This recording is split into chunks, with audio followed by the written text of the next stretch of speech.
तथागत गौतम बुद्ध को मैं बहुत मानता हूँ। अच्छा सर। और हमेशा ही हम लोग जाते हैं विशुद्धानंद जी। अच्छा जी। जी, वो जी, विशुद्धानंद जी अभी वहाँ उधर है, अच्छा। बुद्ध गया में।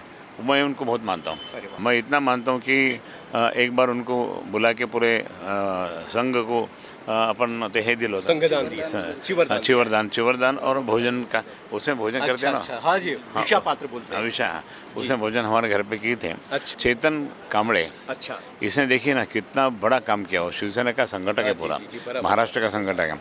उसने इतना काम किया कि पूरा पहाड़ के ऊपर, जी, वो क्रांति भूमि कहला जाती है। यस, जी, ऐसा जी, बनाया उसने। अच्छा। उसका तो अभी वो ओपनिंग उद्धव साहब के हाथ से होगा। अच्छा। भगवान तथागत गौतम बुद्ध की आशीर्वाद से, हाँ। बाबा साहब के आशीर्वाद से, माननीय बाला साहब के आशीर्वाद से, और अच्छा। छत्रपति शिवाजी महाराज का शिष्य होने के कारण से मैं कहूँगा कि ये इलेक्शन में मैं तो जीतने वाला ही है। जी, जी। मैंने अजंता एलोरा डेवलपमेंट प्लान के लिए मैंने पहले मेरी अटल जी के समय में मैंने वो पूरा उनको एक बहुत बड़ा निधि लाया था। जी, जी। उसके बाद में फिर तीसरे प्रोजेक्ट के लिए भी लाया था उनके। अच्छा। और अजंता एलोरा एकदम डेवलपमेंट प्लान जो एकदम सक्सेस कर दिया मैंने। अच्छा। जापान गया था। हाँ हाँ। तो जापान गए तो गौतम बुद्ध जी के स्टैचू थे कुछ, अच्छा। लेकिन वो स्टैचू इतने खास नहीं थे। परम पूज्य डॉक्टर बाबा साहेब अम्बेडकर जी ने जो भी संविधान बनाया, कितना इससे बनाया है कि 100 साल क्या 200 साल भी ये संविधान रहेगा तो भी ये संविधान को मानना पड़ेगा। अच्छा। ऐसा उन्होंने लिखा है और इसके लिए उनके संविधान को हम मानेंगे। दर्शकों, नमो बुद्धाय, जय भीम। मैं हूं सदाशिव गच्छे और आप देख रहे हैं लॉर्ड बुद्धा टीवी। तो दर्शकों, आप जानते हैं लोकसभा 2024 के चुनाव घोषित हुए हैं और तीसरे चरण में अभी चुनाव की मतदान प्रक्रिया चालू है। तो आज हम आए हैं छत्रपति संभाजी नगर में और यहाँ के जो महाविकास के आघाड़ी के जो उम्मीदवार है और उनको जिनको महामेरू कहा जाता है, विकास का महामेरू करके बोलकर उनको कहा जाता है। तो आइए सीधा उनसे मिलते हैं। चंद्रकांत जी खैरे साहब के जो पूर्व सांसद है और सांसद बोलकर यहाँ का विकास का काम उन्होंने बहुत सारा किया है। तो आइए जानते हैं, सीधी बात करते हैं उनसे। सर जी, जय भीम। जय हिंद, जय भीम और जय महाराष्ट्र और जय हिंद। सर, सबसे पहले लॉर्ड बुद्धा टीवी पर मैं आपका तहे दिल से स्वागत करता हूं और आपके कार्य की सराहना करता हूं। जो सांसद के रूप में आपने छत्रपति संभाजी नगर के विकास के लिए महामेरू के रूप में और लोक नेता के रूप में काम किया है। आप तो परिचय की मोहताज नहीं है, तो भी हमारा चैनल पूरे 22 राज्यों में जाता है, तो आपका संक्षिप्त में परिचय दें सर। मैं चंद्रकांत खैरे, शिवसेना का प्राथमिक स्वरूप से मैं काम करता हूँ। माननीय बाला साहब ठाकरे जी को मानता हूँ, बचपन से मानता हूँ। और उनकी मेरी मुलाकात 78 में हुई थी। लेकिन उसके पहले मैं बचपन से माननीय बाला साहब ठाकरे जी को मानता हूँ। मैं देखता हूँ, छोटा था जब से देखता हूँ, मार्मिक पढ़ता था और मार्मिक के कारण से मैं शिवसैनिक बना। लेकिन प्रत्यक्ष रूप में 78 में माननीय बाला साहब ठाकरे का प्रत्यक्ष दर्शन हुआ। और जब हुआ था वो हमारे मुगबाट में, मतलब गिरगांव में एक प्रचार चल रहा था नवलकर साहब का, तो वहाँ सभा चल रही थी और मैं प्रचार के लिए गया था। अच्छा। 78 में मुंबई में शिवसेना के प्रचार के लिए। और मैं देखा कि किसका भाषण, बाला साहब का, तो मैं भागे भागे वहाँ तक गया और भाषण ख़त्म होते ही मैं ऊपर गया स्टेज पे और उनके लोटांगन डाल के, मतलब ऐसा मैंने पैर पड़ा। अरे क्या है? तो मैंने बोला कि मैं उस समय हम लोग को बोलते थे औरंगाबाद, मैं औरंगाबाद का शिवसैनिक हूँ, आपका आशीर्वाद चाहिए और हमारे यहाँ भी आवे। बोले पहले शिवसेना शाखा ज़बरदस्त करो, हम लोग आएंगे। और जब से फिर मैं तो और ज़ोर से काम करने लगा। लेकिन प्रत्यक्ष रूप से 85 में, अच्छा। 8 जून 85 में अधिकृत शिवसेना स्थापन हुई। हम वैसे ही शिवसैनिक बोल के मतलब नहीं बोले, अधिकृत स्थापन हुई। मधुकर दास सरपोतदार, उसके बाद में हमारे साबिर शेख वो आए थे और उनके कारण से वो शाखा स्थापन हुई। हमारे यहाँ के एकनाथ संशोधन केंद्र जो है यहाँ खड़गेश्वर में, वहाँ उनकी स्थापना हुई। और जब से फिर हम लोग बहुत जोर से काम किया। फिर उसमें क्या हुआ था कि मतलब यहाँ इसके पहले दंगे धोखे बहुत चलते थे और वो कारण से यहाँ के हिंदू परेशान थे और बाकी मुस्लिम भी परेशान थे कि भाई ये दंगे भूखे करने वाले दूसरे लोग हैं, हम नहीं हैं। लेकिन उसके बाद में फिर हम लोग उनको कंट्रोल करते करते करते 98 में, मैं बताऊंगा 98 में मैं विधायक नगर सेवक बना, पार्षद बना। और पार्षद बनने के बाद में मुझे बाला साहब आए थे प्रचार के लिए भी, और यहाँ शिवसेना के बहुत बड़े जीत हुई। अच्छा। मुंबई ठाणे के बाद में संभाजीनगर में, इस शहर में शिवसेना की जीत हुई। माननीय बाला साहब ठाकरे जी ने उस दिन से नाम संभाजीनगर रखा है।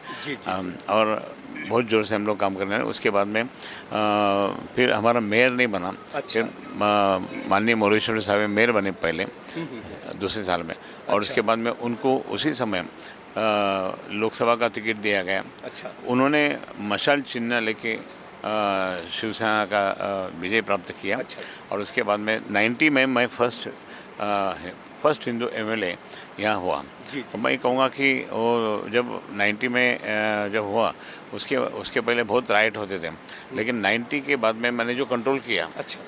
यहाँ एक भी ये डिस्ट्रिक्ट में एक भी दंगे फसाद नहीं होने दिया। बहुत अच्छा। सारे लोग खुश हो गए, सारे लोग खुश हैं कि कोई भी दंगे फसाद नहीं, चलो सब साथ एक साथ रहेंगे और काम करने लगे। तो 28 साल तक इस शहर में दंगे फसाद नहीं हुए। लेकिन मैं कहूँगा कि हैदराबादी एमआईएम आने के बाद में, अच्छा। हैदराबादी एमआईएम आने के बाद में उसने गड़बड़ करना चालू कर दिया। ये मतलब ये कहूँगा कि 28 साल के बाद में इन्होंने जो कि शुरू कर दिया, तो सब जगह दंगे फसाद टाइप एक शुरू कर दिया। अच्छा। वातावरण बदल गया। तो यहाँ जो भी दिल्ली मुंबई इंडस्ट्रियल कॉरिडोर का मैंने जो प्रोजेक्ट लाया, अच्छा। कांग्रेस गवर्नमेंट में लाया था, उससे कारण, और होते होते वहाँ प्रोजेक्ट भी शुरू हो गया। लेकिन ये दंगे फसाद ऐसे एमएम के कारण से होने लगने के बाद में लोग आना बंद कर दिया। इंडस्ट्री आना बंद हो गई, और वो हमें मतलब हमें बैक साइड इसमें डाल दिया। लेकिन मैं कहूँगा कि परम पूज्य तथागत गौतम बुद्ध को मैं बहुत मानता हूँ। अच्छा सर। और हमेशा ही हम लोग जाते हैं। हमारे जो प्रमुख यहाँ के भंते जी हैं, विश्वदानंद जी। अच्छा। वो विश्वदानंद जी अभी वहाँ उधर है। अच्छा। बुद्ध गया में, मैं उनको बहुत मानता हूँ। अरे वाह। मैं इतना मानता हूँ कि एक बार उनको बुला के पूरे संघ को अपन हे दिल होता चिवरदान और भोजन का, उसमें भोजन करते हैं ना। अच्छा। हाँ जी, भिक्षा पात्र बोलते हैं। भिक्षा, उसमें भोजन हमारे घर पे किए थे। अच्छा। और वो जब मतलब वो तो मेरे लिए तो बहुत है, वो कभी कभी गया से भी फ़ोन आता है मेरे को। अच्छा। मैं बहुत उनको बहुत मानता हूँ, गुरु बनाया मैंने। जी, खैरे साहब, तथागत की बात निकली है और बुद्ध की जो बात निकली है, तो बुद्ध विहार के निर्माण में आपका किस तरह का योगदान रहा? बहुत ज़्यादा, बहुत जगह मैंने बुद्ध विहार के जैसे मेरे पास आए कि साहब ऐसा करो वैसा करो, हमने किया। अच्छा।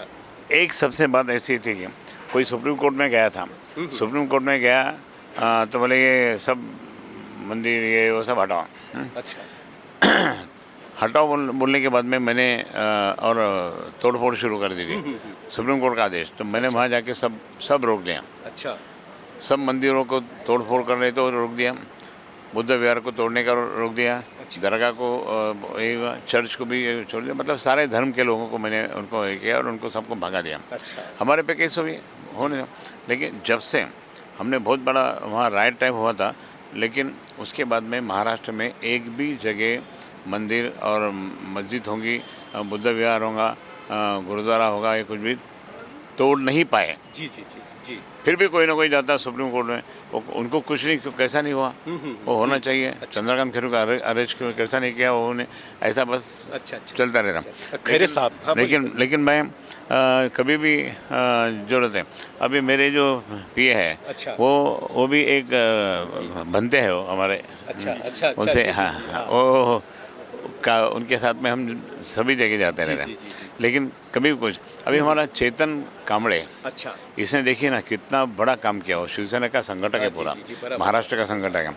उसने इतना काम किया कि पूरा पहाड़ के ऊपर जी, वो क्रांति भूमि कहला जाता है। यस, ऐसा बनाया उसने। अच्छा। उसका तो अभी वो ओपनिंग उद्धव साहब के हाथ से होगा। अच्छा। और बहुत बड़ा कार्यक्रम लेगा। हम लोग अगर कुछ करने लगे तो अधिकारी बोलते हैं ये फॉरेस्ट है, ये है, वो है, नहीं करने देता। लेकिन उसने बराबर हिम्मत से पूरा रास्ता बना लिया। अच्छा। और वहाँ पूरा कार्यक्रम किया। तो मैंने उनको बोला कि मैं भी जाके आया। अच्छा। और मैंने बोला कि जो भी कुछ मदद है अपन बिल्कुल 100% करते रहेंगे। अभी भगवान तथागत गौतम बुद्ध की आशीर्वाद से, बाबा साहब के आशीर्वाद से, माननीय बाला साहब के आशीर्वाद से, और छत्रपति शिवाजी महाराज का शिष्य होने के कारण से मैं कहूँगा कि ये इलेक्शन में मैं तो जीतने वाला ही है। जी। लेकिन उसके बाद में मैं हाँ। जो भी ये ऐसे टूरिज्म प्लेस क्यों नहीं होता, मैंने अजंता एलोरा डेवलपमेंट प्लान के लिए मैंने पहले मेरी अटल जी के समय में मैंने वो पूरा उनको एक बहुत बड़ा निधि लाया था। जी। उसके बाद में फिर तीसरे प्रोजेक्ट के लिए भी लाया था उनके। अच्छा। और अजंता एलोरा एकदम डेवलपमेंट प्लान जो एकदम सक्सेस कर दिया मैंने। अच्छा। अभी ये जो प्लान है, ये प्लान में आप देखेंगे चेतन कांबळे को हम लोग बहुत मदद करेंगे। जी। और जी। जब मैं जापान गया था, हाँ। तो जापान गया तो गौतम बुद्ध जी के स्टैचू थे कुछ, अच्छा। लेकिन वो स्टैचू इतने खास नहीं थे।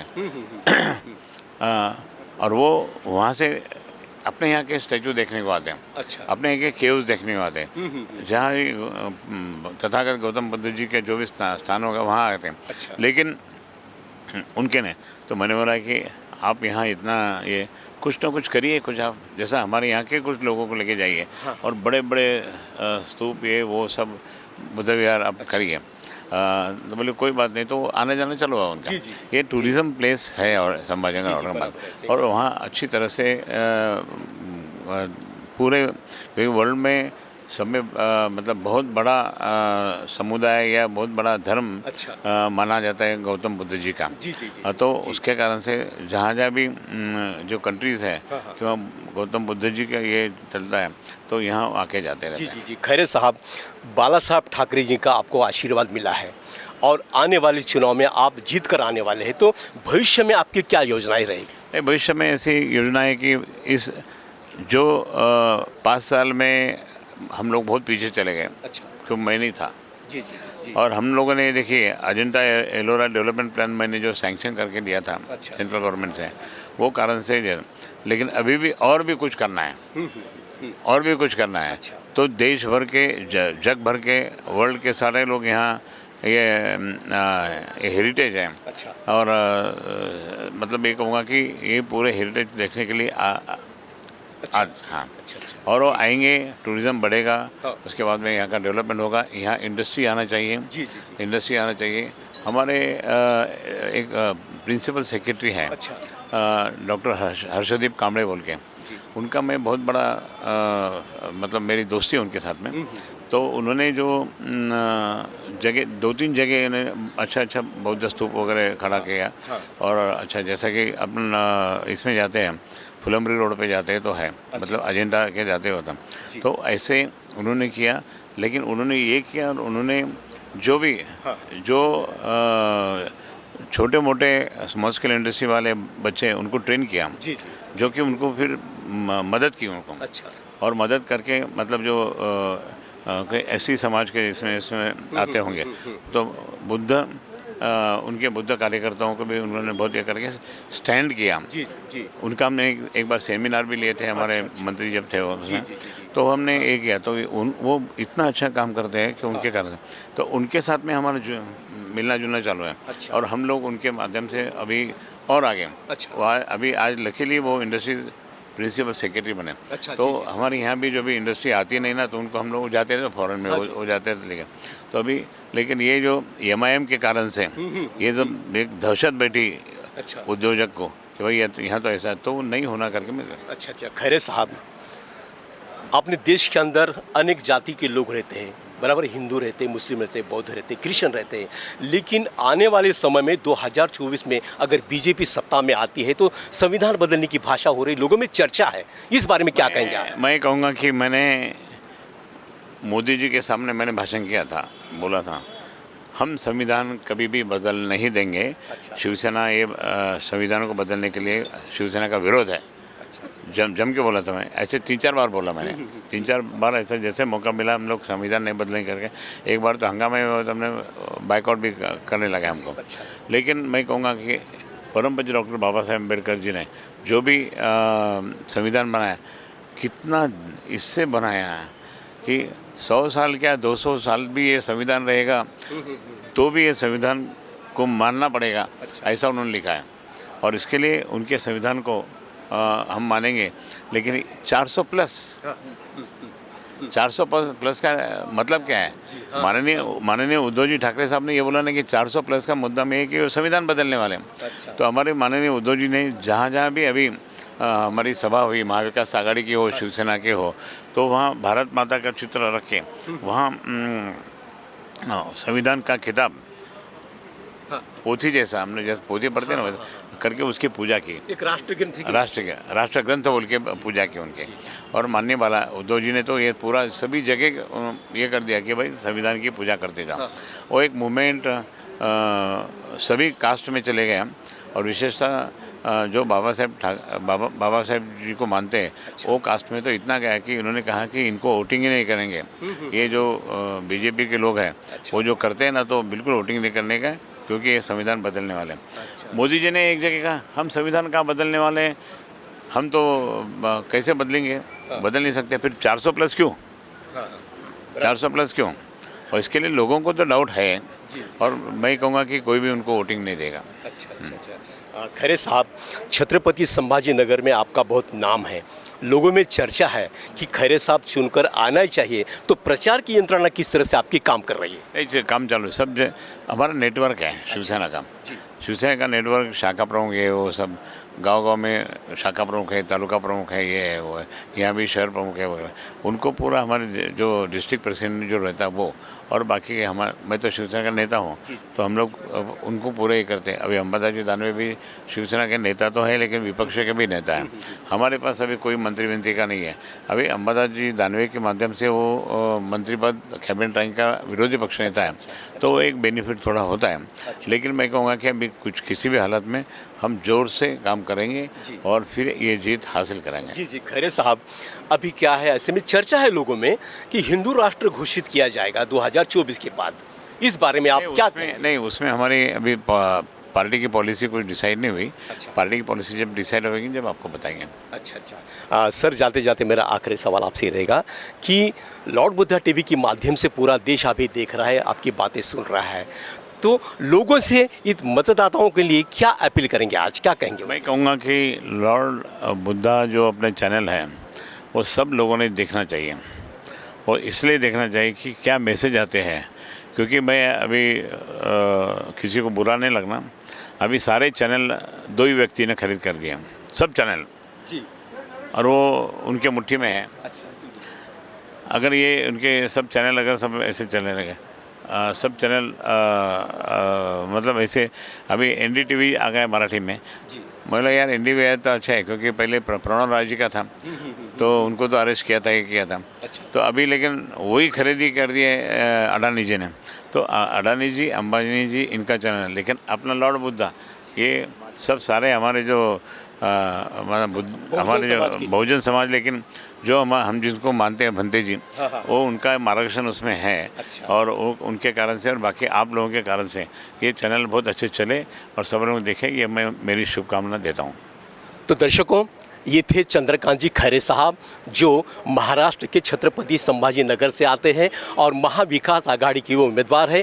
आने वाले दिनों में वो भारी मात्रा से, भारी वोटों से चुनकर आए, ऐसे उनके प्रति मैं मंगल कामना जताता हूं। और आपसे मैं ये विनती करता हूं कि आप लॉर्ड बुद्धा टीवी देखें। जैसे चंद्रकांत खैरे साहब ने लॉर्ड बुद्धा टीवी के बारे में जो सराहना किए, वो हमारे लिए बहुत प्रेरणादायी है।